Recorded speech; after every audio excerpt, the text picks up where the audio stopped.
Пересказ за минуту 1984. Джордж Оруэлл. Тут даже одиночество под наблюдением.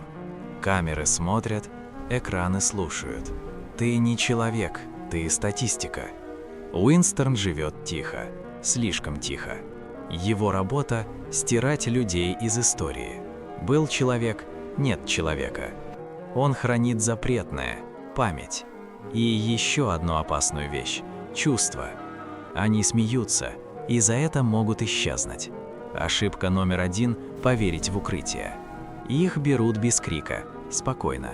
Тут не наказывают, тут переписывают. Самый страшный вопрос не почему, а кого ты боишься больше всего. И вот ты предаешь все, потому что система выигрывает внутри.